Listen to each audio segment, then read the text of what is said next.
बिस्मिल्लाहिर्रहमानिर्रहीम। अस्सलामुअलैकुम स्टूडेंट्स, मैं हूं सिद्रा शकील, आपकी फ़िज़िक्स टीचर।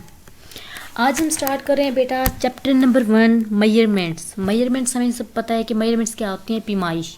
अब जिस तरह मेजरमेंट्स हमारी लाइफ में कितनी ज़रूरी हैं ये देखें। जिस तरह हमारी अम्मा कहती हैं कि जाके चीनी लेके आओ, तो आप क्या कहते हो? 5 चीनी दे दो। आप क्या कहते हो? 5 किलो चीनी दे दो, 2 किलो चीनी दे दो। और इसी तरह अगर आपको कहा जाए अपने दोस्त की हाइट बताओ, तो आप क्या कहोगे? इसका 3.4 पॉइंट समथिंग हाइट है, 5 पॉइंट समथिंग हाइट है, 5.2 फीट है। तो आप क्या करो, एक स्केल यूज़ कर रहे हो क्या? मैं किसके लिए? हमें अपनी डेली लाइफ की चीज़ों में भी मेजरमेंट्स का इतनी इम्पोर्टेंट रोल प्ले कर रही है। अब हम आते हैं बेटा, आज के लेक्चर में हम करेंगे कवर इंट्रोडक्शन टू फिज़िक्स के बारे में पढ़ेंगे, फिजिकल क्वांटिटी के बारे में पढ़ेंगे, एंड लास्ट थर्ड में हम क्या करेंगे? इंटरनेशनल सिस्टम ऑफ यूनिट्स के बारे में पढ़ेंगे, और सबसे लास्ट में हम क्या करेंगे बेटा? शॉर्ट्स और न्यूमेरिकल्स कुछ सॉल्व करेंगे। फर्स्ट ऑफ ऑल हमारा टॉपिक 1.1 है इंट्रोडक्शन टू फिज़िक्स। सबसे पहले क्या आता है? फिज़िक्स को समझने से पहले हमें उसकी ओरिजिन का पता होना चाहिए कि फ़िज़िक्स का नाम आया कहाँ से, और फिज़िक्स असल में क्या चीज़ है। बेटा पहले दौर में देखें, तजस्सुस हर इंसान के अंदर होता है। तजस्सुस क्या होता है? हर इंसान के अंदर होता है। अब पहले दौर में जो भी शख्स जिस नॉलेज को अटेन करता था, तो वो क्या कहता था? वो क्या पढ़ रहा है बेटा? नेचुरल फिलॉसफी पढ़ रहा है। उसमें बायो होती, चाहे फिज़िक्स होती, चाहे केमिस्ट्री होती, उन सब का एक अलग नाम नहीं था। वो एक सिंगल डिसिप्लिन ऑफ साइंस होती थी, जिसे क्या नाम दिया गया बेटा? नेचुरल फिलॉसफी का नाम दिया गया। जिस तरह पहले दौर का जो साइंटिस्ट था, साइंटिस्ट तो साइंस से निकला है। जो पहले जिस तरह अरस्तू था, उसके साथ साइंटिस्ट नहीं लगता, उसके साथ क्या लगता है? फिलोसफर। क्योंकि वो क्या था? 18वीं सेंचुरी से पहले का साइंटिस्ट था, तो उसे क्या नाम देते? फिलोसफर का नाम देते थे। तो उसे हम साइंटिस्ट नहीं कहते थे, उसे हम क्या कहते थे बेटा? फिलोसफर कहते थे। 18वीं सेंचुरी तक नॉलेज इतना ज़्यादा बढ़ गया कि साइंस को मज़ीद ब्रांचेस में डिवाइड करना पड़ा। अब जिस तरह साइंस को मज़ीद 2 ब्रांचेस में डिवाइड किया, वैसे साइंस एक लैटिन ज़बान का वर्ड है साइंटिया, जिसका मीनिंग क्या होता है बेटा? नॉलेज।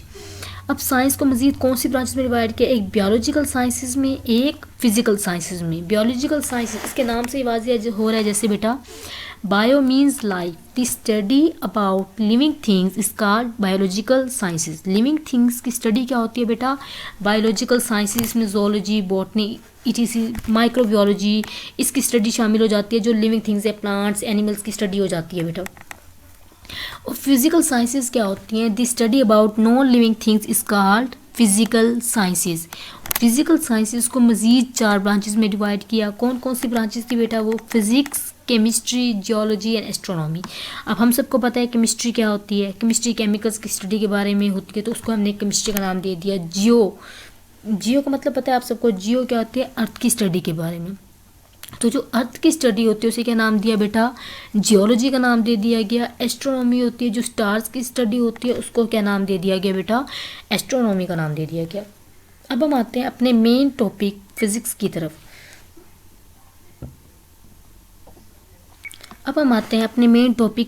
की तरफ। फिजिक्स क्या है? एक ग्रीक लैंग्वेज का वर्ड है। इसे जिसे ग्रीक में से कहते हैं फिजिक्स। फिजिक्स इसका मतलब होता है नेचर, मतलब नेचर की जो स्टडी होती है इसे कहते हैं फिजिक्स। मैं इसकी प्रॉपर डिफाइन आपको बता रही हूँ। The branch of science in which we study about matter, energy and their relationship between them. It's mean हम मैटर के बारे में जो स्टडी करेंगे, एनर्जी के बारे में स्टडी करेंगे, और इन मैटर और एनर्जी का आपस में जो रिलेशनशिप होगा उसकी स्टडी क्या होगी बेटा? फिजिक्स होगी। अब हमें पता है मैटर क्या होता है, हम 9th क्लास से पढ़ते आ रहे हैं। Everything that having mass and occupies space, हर वो चीज़ जो मास रखती है और जगह घेरती है, वो क्या होती है बेटा? मैटर होती है। अब हमारे इर्द गिर्द तो हर चीज़ ही जगह घेर रही है, मास रख रही है। इट्स मीन हम फिजिक्स में सब चीज़ों की स्टडी कर रहे हैं। अब आपके माइंड में ऐसी कोई चीज़ आ रही है जो कि मैटर ना हो? मैटर मतलब ना वो मास वजन रख रही हो, ना वो जगह घेर रही हो। ऐसी कोई चीज़ बच्चों आपके माइंड में आ रही हो, तो बच्चों आपका जवाब क्या होगा? हाँ जी, 1 2 3 चीज़ें हैं ऐसी। कैसे? मतलब जिस तरह साउंड है, मेरी आवाज़ है, क्या मेरी आवाज़ वजन रख रही है? क्या मेरी आवाज़ जगह घेर रही है? नहीं घेर रही ना, तो बेटा ये मैटर नहीं है। ओबियसली ये मैटर नहीं है, क्योंकि ना जगह घेर रही है ना ये वज़न रख रही है। तो बेटा ये क्या होगी? इसे हम कहेंगे एनर्जी। एनर्जी कौन सी होती है? जिस तरह साउंड, हीट हो गई, लाइट हो गई, ये क्या होती है? फॉर्म्स ऑफ एनर्जी हैं। समझ आ गया? अब हम इसके रिलेशनशिप के बारे में थोड़ा सा पढ़ लेते हैं। मैं एक एग्जांपल से समझाती हूँ बेटा। जो एटॉमिक बॉम्ब होता है उसमें क्या होता है, यूरेनियम यूज़ होता है ना। हम सबको पता है कि एटॉमिक बॉम्ब किससे मिलके बनता है, यूरेनियम यूज़ होता है उसमें। अब जब एटॉमिक बॉम्ब एक्सप्लोड करता है तो क्या जनरेट होती है बेटा, हीट जनरेट होती है। और हम सब जानते हैं जो एटॉमिक बॉम्ब है ये क्या है बेटा, एक सॉलिड मैटर है। क्या है बेटा, एक सॉलिड मैटर है। तो इसकी जो वो किस में कन्वर्ट हो जाता है बेटा, एक्सप्लोड करने के बाद, फटने के बाद किस में कन्वर्ट होता है बेटा, हीट में कन्वर्ट होता है, जो कि फॉर्म ऑफ एनर्जी है। तो इसका मतलब मैटर और एनर्जी के दरमियान रिलेशनशिप है। इसे हम क्या कहेंगे बेटा, फिजिक्स कहेंगे। अब आते हैं मेन फ्रंटियर्स। अब बच्चे कंफ्यूज जाते हैं बेटा फ्रंटियर्स क्या है, तो इससे कंफ्यूज होने की ज़रूरत बिल्कुल नहीं है। फ्रंटियर्स कहते हैं स्केल, बाउंड्रीज, कि फिजिक्स की बाउंड्रीज कहाँ कहाँ तक हैं, कि फिजिक्स हमें इस लिमिटेड हद तक हमें नॉलेज देता है। तो बेटा फिजिक्स की 3 बाउंड्रीज हैं। वर्ड ऑफ एक्सट्रीमली लार्ज, ये वाला कुछ क्या है, WOEL, word of extremely large. ये हमें क्या करता है, लार्ज चीज़ें, मतलब लार्ज सबसे ज़्यादा हमारे पास लार्ज क्या है, यूनिवर्स ही है ना। तो बेटा फिजिक्स ने हमें यूनिवर्स की स्टडी के बारे में गाइड किया है। जिस तरह big bang theory 20 billion years ago हमें एक बिग बैंग कहते हैं धमाका हुआ था और ये यूनिवर्स वजूद में आई। इसका हमें कैसे पता चला, रेडियो टेलीस्कोप के ज़रिए पता चला था ना। तो ये सब हमें किसने बताया बेटा, फिजिक्स ने बताया है। और सेकंड है वर्ड ऑफ एक्सट्रीमली स्मॉल। बेटा वर्ड ऑफ एक्सट्रीमली स्मॉल से हमें आइडिया होगा सबसे छोटी चीज़ पार्टिकल्स क्या है, एटम, इलेक्ट्रॉन, प्रोटॉन, न्यूट्रॉन। और फिजिक्स में तो हम पढ़ते हैं इलेक्ट्रॉन के बारे में स्टडी करते हैं, प्रोटॉन की स्टडी भी करते हैं, न्यूट्रॉन की भी करते हैं। तो इट्स मीन फिजिक्स हमें लार्जेस्ट चीज़ों के बारे में बता रही है, स्मॉलेस्ट चीज़ों की स्टडी के बारे में बता रही है। और बेटा यहाँ थर्ड में आता है word of middle sized, MS, middle sized. तो मिडल साइज क्या होते हैं, अब इलेक्ट्रॉन, प्रोटॉन, न्यूट्रॉन सबसे स्मॉलेस्ट हो गए, यूनिवर्स सबसे लार्जेस्ट हो गई। इसके दरमियान क्या आते हैं, मॉलिक्यूल से लेकर अर्थ तक। ये हमें फिजिक्स क्या करती है, सारी चीज़ों की स्टडी के बारे में बताती है। तो बेटा ये क्या, इसका मतलब क्या हुआ कि physics is the most fundamental subjects of science. समझ आइए बेटा। अब हम एक MCQ सॉल्व करते हैं बेटा आप सबके लिए, कि विच इक्वेशन डिफाइन फिजिक्स। अगर आपने फिजिक्स की डेफिनेशन को अच्छी तरह किया है ना तो आपको ये MCQs बिल्कुल बहुत हलवा लगेगा ये MCQs। अब देखें फिजिक्स में कौन सी इक्वेशन डिफाइन करी, F=m में भी पढ़ी हुई है, न्यूटन सेकंड लॉ, E=mc का स्क्वायर भी पढ़ा हुआ है, P=mv भी पढ़ा हुआ है हमने। कहने को तो तीनों फिजिक्स की इक्वेशंस हैं। तो ऐसी इसमें क्या ख़ास बात है, अगर मैं इधर कहती ना विच इक्वेशन डिस्क्राइब्स फिजिक्स, तो आप मुझे कहते हैं भाई ये तो तीनों डिस्क्राइब कर रही हैं फिजिक्स को, लेकिन मैंने क्या कहा है, डिफाइंस में किसका यूज़ होता है बेटा, एनर्जी और मास का। मास मैटर ऐसा था ना जो मास रखता था, तो एनर्जी और मास का जिक्र है ना, तो इसमें क्या कहेंगे बेटा, E=mc का स्क्वायर क्या है, हमारा करेक्ट ऑप्शन है कि एक ऐसी इक्वेशन जो डिफाइन करती है, तारीफ करती है, डेफिनेशन बयान करती है, वो कौन सी है बेटा, E=mc², क्योंकि E क्या है, एनर्जी, और M क्या है, उसका मैस है। समझ आ गया बेटा। अब हम आते हैं अपने नेक्स्ट टॉपिक की तरफ जो कि है फिजिकल क्वांटिटीज़। बेटा फिजिकल क्वांटिटीज़ क्या होती हैं, ऑल मेजरेबल क्वांटिटीज़, ऐसी तमाम क्वांटिटीज़ जिनको हम मेजर कर सकें उन्हें क्या कहते हैं बेटा, फिजिकल क्वांटिटीज़ कहते हैं। जैसे लेंथ हो गई, हम किसी लेंथ मालूम कर सकते हैं कि 2 पॉइंट्स के दरमियान जो फासला होता है उसे क्या कहते हैं बेटा, लेंथ कहते हैं। मास क्या होता है कि इतना 25 kg है, वेलोसिटी ये कि गाड़ी जा रही है, इस स्पीड से जा रही है, तो हम इसकी वेलोसिटी फाइंड कर सकते हैं ना। तो ऐसी तमाम क्वांटिटीज़ जिनको हम क्या कर सकें बेटा, फाइंड मेजर कर सकें, तो वो क्वांटिटीज़ को क्या कहते हैं बेटा, फिजिकल क्वांटिटीज़ कहते हैं। फिजिकल क्वांटिटीज़ को मज़ीद 2 ब्रांचेस में क्लासीफाई किया गया है, बेस क्वांटिटीज़ में और ड्राइव्ड क्वांटिटीज़ में। किस में डिवाइड किया गया बेटा, बेस क्वांटिटीज़ में और ड्राइव्ड क्वांटिटी। अब इसके बेस क्वांटिटीज़ के नाम से शो हो रहा है बेस किसे कहते हैं, बुनियाद। समटाइम्स कोई क्वांटिटीज़ इतनी सिंपल होती हैं कि हम उनको डिफ़ाइन भी नहीं कर सकते। मिसाल के तौर पे मैं कहती हूँ, मैं आपसे पूछती हूँ भाई अल्फ़ाबेट A है, जो अल्फ़ाबेट A है इसको क्या होता है, तो आप सिंपली क्यों क्या कहेंगे, भाई ये तो A है तो A ही होता है, इसको हम और तो कुछ नहीं बता सकते ना, क्योंकि वो तो ऑलरेडी इतना सिंपल है। तो अगर मैं आपसे अब पूछती हूँ कि एप्पल क्या है, तो आप मुझे क्या कहोगे, भाई एप्पल एक वर्ड है और ये किससे बन के बना है, 5 अल्फ़ाबेट से मिलके बना है, APPLE। तो ये क्या है, हम छोटी चीज़ों को एक्सप्लेन नहीं कर पा रहे। तो ये क्या है, फिजिक्स में भी ऐसा ही होता है, बिल्कुल ऐसे ही फिजिक्स में भी ऐसे ही होता है कि लेंथ है, अब मैं कहूँ लेंथ है, लेंथ क्या है, दो पॉइंट्स के दरमियान फासला है, यही होता है ना लेंथ, कि दो पॉइंट्स के दरमियान जो फासला है उसे क्या कहते हैं बेटा, लेंथ कहते हैं। और फासले को इंग्लिश में क्या कहते हैं, डिस्टेंस, लेंथ। तो इट्स मीन हम इसको मज़ीद सिंप्लीफाई नहीं कर सकते बेटा। अब इसकी डिफाइन देखें, which can not be define in terms of other physical quantity, किसी दूसरी फिजिकल क्वांटिटी से इनको डिफाइन नहीं कर सकते, जैसे लेंथ हो गई, मास हो गया, टाइम हो गया, एक्सेट्रा। अब आते हैं दूसरी क्वांटिटी की तरफ, ड्राइव्ड।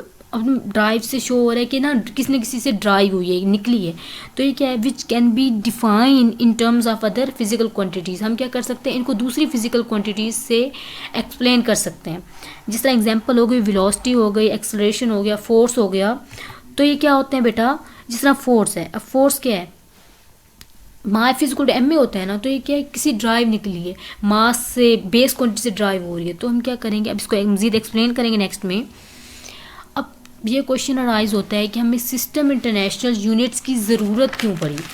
अब हमें इन यूनिट्स की ज़रूरत क्यों पड़ी, जो पहला था ना, पहले होता था ना, पहले ज़माने में एक यूनिट होता है इंपीरियल यूनिट, को एक यूनिट यूज़ होता था, क्या कहते थे उसको, इंपीरियल यूनिट। जैसे इंच हो गया, उसमें फुट हो गया, यार्ड हो गया।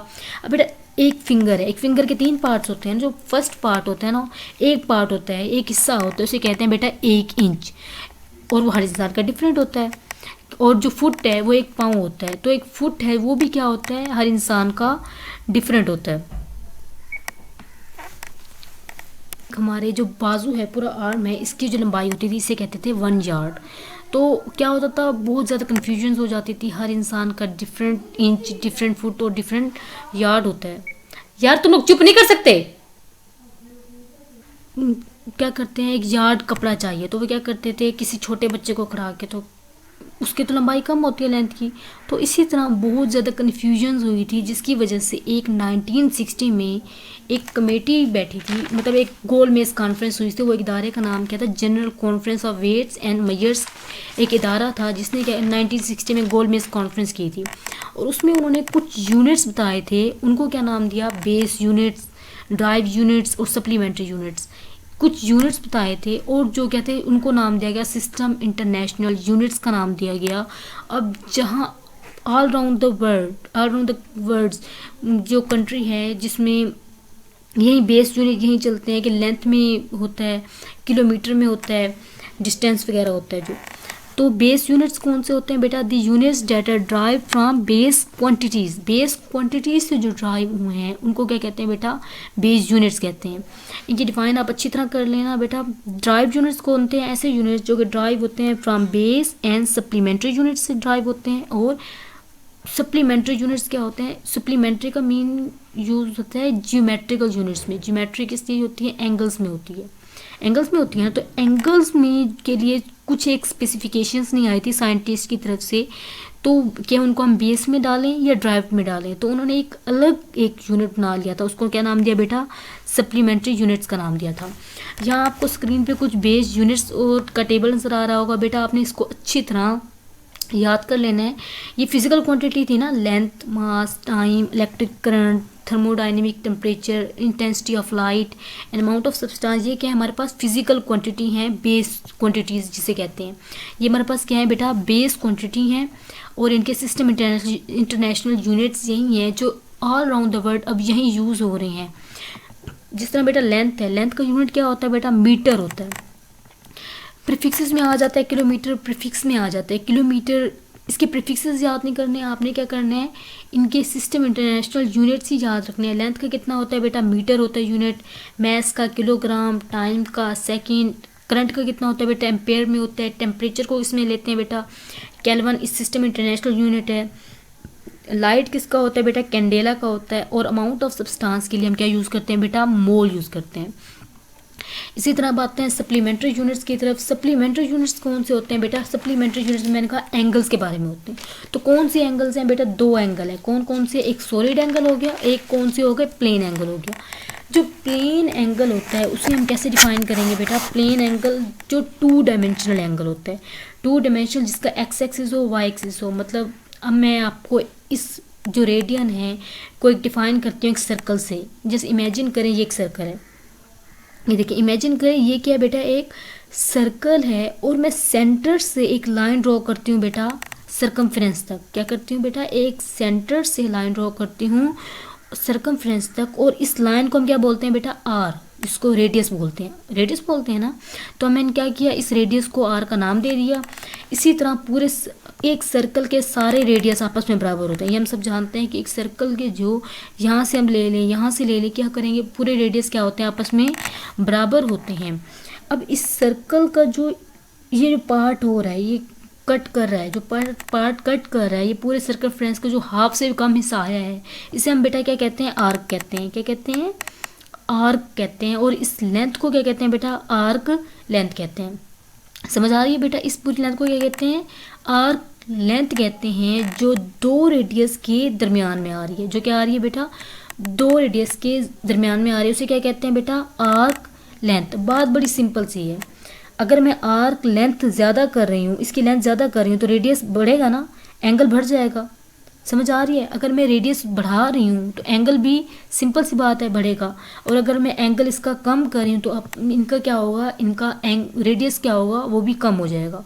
समझ आइए, इनके दरमियान जो एक आर्क लेंथ है, अब मैं इनका रेडियस इतना ज़्यादा, इतना इस हद तक कर रही हूँ, जो इनकी आर्क लेंथ है ये जो इनकी रेडियस की लेंथ के इक्वल हो जाए। समझ आ रही है बात की, ये जो इनकी ये जो रेडियस की लेंथ है ना, ये जो आर्क की लेंथ है, ये किसके बराबर हो, इस रेडियस की लेंथ के बराबर हो जाए, तो उस वक्त एंगल क्या बनेगा बेटा, 1 रेडियन। अब मैं इसकी इंग्लिश में पढ़ते हैं, जो एंगल बिटवीन 2 रेडिया या फिर सर्कल, ये जो एंगल बढ़ रहा है दो रेडियस, सर्कल के दो रेडियस के दरमियान, जो कि कट कर रहा है किसको बेटा, सरकमफेरेंस ऑफ आर्क को कट कर रहा है, अगर वो इक्वल हो जाए, अगर वो किसके इक्वल हो जाए बेटा, आर्क इक्वल हो जाए इन लेंथ में टू द रेडियस की लेंथ के इक्वल हो जाए। अगर इसकी लेंथ रेडियस की लेंथ के इक्वल हो जाए, तो बेटा वो उस वक्त जो एंगल बनेगा वो क्या होगा बेटा, 1 रेडियन होगा। क्या होगा बेटा, 1 रेडियन होगा। अब हम स्टीरेडियन के बारे में पढ़ते हैं। स्टीरेडियन क्या होता है, 3D एंगल होता है, 3 डायमेंशनल एंगल, जिसमें लेंथ भी हो, विड्थ भी हो और थिकनेस भी हो। अब जिस तरह मैं आप इसकी एग्जांपल लेती हूँ, वाटरमेलन, उसको एक स्फेयर कहते हैं, जिसकी लेंथ हो, विड्थ हो और थिकनेस हो, उसे हम क्या कहते हैं बेटा, क्या कहते हैं बेटा, लेंथ, विड्थ और जिसकी थिकनेस, उसे क्या कहते हैं बेटा, स्फेयर कहते हैं। और स्फेयर जो होता है, मतलब मैं अब एग्जांपल लेती हूँ डेली कॉमन लाइफ की, जो एक वाटरमेलन होता है, तरबूज, जब हमें कहा जाता है तरबूज लेके हो, तो और तरबूज को हम जब कहते हैं ना, चेक करते हैं कि मीठा है कि नहीं, तो हम क्या करते हैं, बीच में से एक कट लगा देते हैं, उस एरिया को पैच कर देते हैं, जो पैच एरिया उसको क्या करते हैं, थोड़ा सा अलग करते हैं, तो हमें पूरे स्फेयर के बारे में पता चल जाता है ना, पूरे सर्कल के बारे में पता चल जाता है। इसी तरह जो एंगल जो बनता है centre of sphere, the angle subtended at the centre of A sphere by area बराबर होगा बेटा, एरिया ऑफ ए पैच, उस पैच का जो एरिया होगा और स्क्वायर ऑफ रेडियस होगा, उसके इक्वल क्या होगा बेटा, स्टीरेडियन होगा। समझ आइए बात की। अब इन दोनों डिफाइंस को आपने अच्छी तरह कर लेना है। अब नेक्स्ट आते हैं ड्राइव यूनिट की तरफ। ड्राइव यूनिट जो कि क्या होते हैं, बेस क्वांटिटी से, बेस यूनिट से ड्राइव होते हैं, मतलब कई सप्लीमेंट्री यूनिट से ड्राइव होते हैं या क्या होते हैं, बेस यूनिट से ड्राइव होते हैं। अब देखिए फोर्स है, फोर्स का यूनिट फार्मूला हमें सबको पता है क्या होता है, फिजिकल टू MA। अब M क्या है, मास है ना, मास क्या होता है, एक बेस यूनिट है, बेस यूनिट क्या था, kg। अब देखिए kg किलोग्राम, ये क्या था, एक बेस क्वांटिटी थी ना, तो kg और मीटर क्या था, एक्सेलरेशन यूनिट क्या होता है, ms-2। m मीटर इसमें क्या है, वो भी एक बेस क्वांटिटी है। सेकंड क्या है, ये भी एक बेस क्वांटिटी है। इट्स मीन बेस क्वांटिटी से हमने क्या निकाल दी बेटा, एक ड्राइव्ड क्वांटिटी निकाली है, kg ms-2। इसको क्या कहते हैं, सिस्टम इंटरनेशनल यूनिट में इसको क्या कहते हैं बेटा, न्यूटन कहते हैं। अब नेक्स्ट आते हैं वर्क की तरफ। वर्क किसे कहते हैं, W=F.D। वो जो फोर्स है, फोर्स क्या था, हमने इसको बेस यूनिट से निकाला था ना, और डिस्प्लेसमेंट क्या है, ये भी एक मीटर है। मीटर क्या है, एक सिस्टम इंटरनेशनल यूनिट है। मीटर सिस्टम इंटरनेशनल यूनिट कौन सा है, बेस क्वांटिटी। समझ आ रही है बेटा आपको। अब इसको आप सबने रजिस्टर पे सॉल्व करना है, एक एक करके आपने ये सारी इक्वेशंस रजिस्टर पे सॉल्व करनी है और देखना है कि क्या ये बेस क्वांटिटी से हम क्या निकाल रहे हैं बेटा, एक ड्राइव्ड क्वांटिटी निकाल रहे हैं कि नहीं।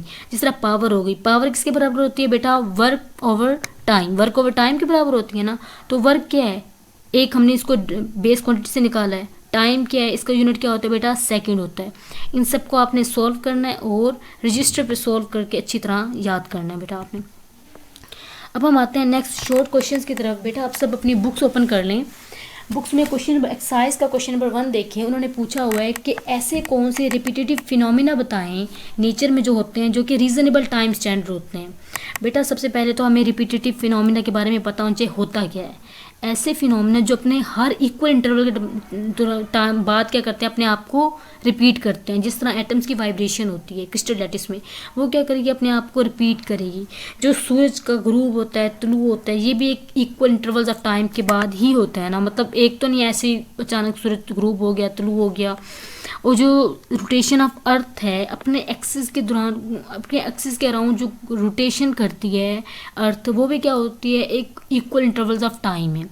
और जो रोटेशन ऑफ मून है अराउंड अर्थ, ये भी क्या एक नेचुरल फिनोमिना है ना, नेचुरल फिनोमिना है।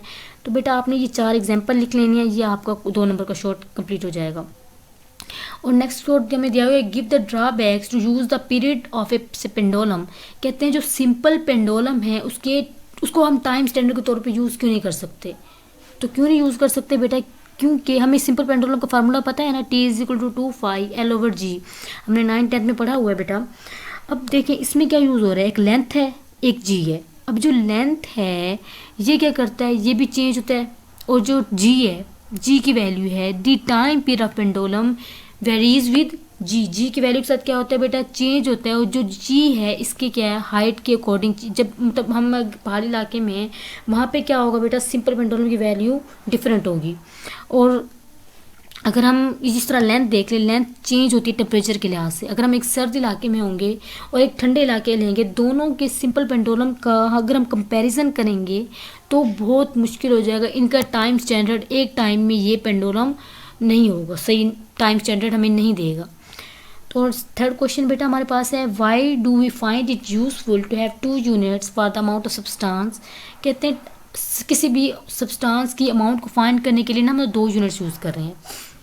1 किलोग्राम यूज़ करते हैं बेटा, 1 मोल यूज़ करते हैं। तो मोल कब यूज़ होता है, जब हमारा कंसर्न होता है बेटा नंबर ऑफ पार्टिकल से। नंबर ऑफ पार्टिकल्स के, जिस तरह अब क्या कहते हैं 1 मोल किसके बराबर होता है, 6.02 मल्टीप्लाई 10⁻23 मोल के इक्वल होता है ना बेटा 1 मोल। तो क्या होता है, ये किस में यूज़ होता है बेटा, माइक्रो लेवल में यूज़ होता है। और जो किलोग्राम है, जब हम किसी भी क्वांटिटी के बारे में कंसर्न होते हैं, जब भी किसी क्वांटिटी के बारे में हमें जानना होता है, जिस तरह हमने 5 किलो चीनी लेनी है, तो क्या होंगे हम, ये मैक्रो लेवल पे मतलब बड़े लेवल पे यूज़ होती है ये वाली क्वांटिटी। आपने ये 3 शॉर्ट्स अच्छी तरह कर लेने हैं। And the last, thank you so much, अल्लाह हाफिज़।